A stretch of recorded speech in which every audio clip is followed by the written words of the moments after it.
बताने वाला कोई स्कूल है क्या? कहीं कोई स्कूल नहीं होता। ये स्कूल आपका परिवार होता है, आपका समाज होता है, आपका घर होता है। हम सुबह उठते हैं, अपने बच्चों को, यहाँ तीन तीन पीढ़ी के लोग बैठे हैं, तीन पीढ़ी के लोग जो यहाँ पर बैठे हुए हैं, उनकी परंपरा को बचाने के लिए कभी बूढ़ी घर हुआ करता था, होता था ना सामाजिक घर।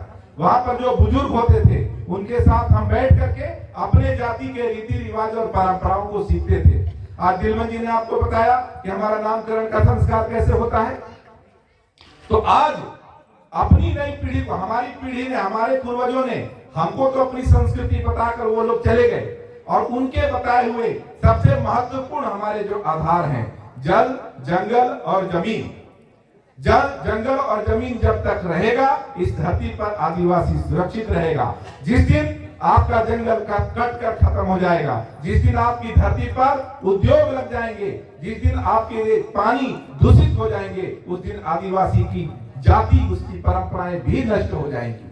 तो आज हमारी जिम्मेदारी है कि हम, आप ये लोग यहाँ पर बैठे हुए अधिकांश महिलाएं हैं, और हमारे आसपास जो गांव है, उस गांव के बीच में कभी हमारे पूर्वज जहां जंगल हुआ करता था वहां घर बनाकर रहते थे ना।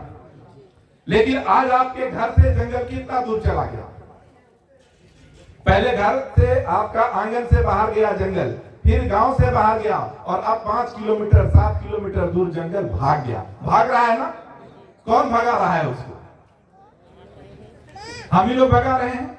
हम दौड़ा रहे हैं जंगल को, जंगल भागता चला जा रहा है। रोज दो ठो काठी हम काट के लाए, 4 ठो काठी ये काट के लाए, और बाद में हम संस्कृति की बात करेंगे, अपने अधिकारों की बात करेंगे। तो ऐसा अगर होगा तो हमको सोचना होगा कि जब हमारे पास उल्टा प्रश्न कोर्ट पूछेगा, संसद पूछेगी कि आप अपने रीति रिवाज और परंपराओं को बताइए, कि आप, बच्चा जन्म देता है तो कैसे छठी करते हो, बच्चा का नामकरण कैसे करते हो, उसका विवाह कैसे करते हो, मृत्यु होने पर अपने पूर्वजों का संस्कार कैसे करते हो। लेकिन हम अपनी संस्कृति को धीरे धीरे खुद छोड़ते चले जा रहे हैं।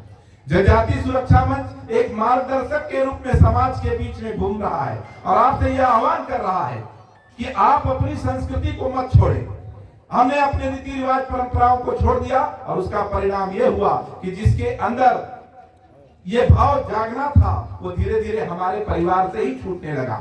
आज हमारे ही घर का व्यक्ति हमारे ही मंदिरों को छोड़कर, हमारे ही सरना स्थलों को छोड़कर दूसरे धर्मों में चला गया। ये लोग कहीं विदेश से नहीं आए, हमारे ही घर से, हमारे ही भाई और बंधुओं की चोरी इस कारण से हो रही है कि शायद हो सकता है कि हम अपनी संस्कृति और अपनी परंपरा से उसे संतुष्ट न कर पाए। अलग अलग समय में धर्मांतरण के अलग अलग कारण हुए हैं, और उन कारणों में एक कारण यह भी रह सकता है कि हमको अपनी संस्कृति और परंपरा से हम अलग होंगे तो धीरे धीरे हमारा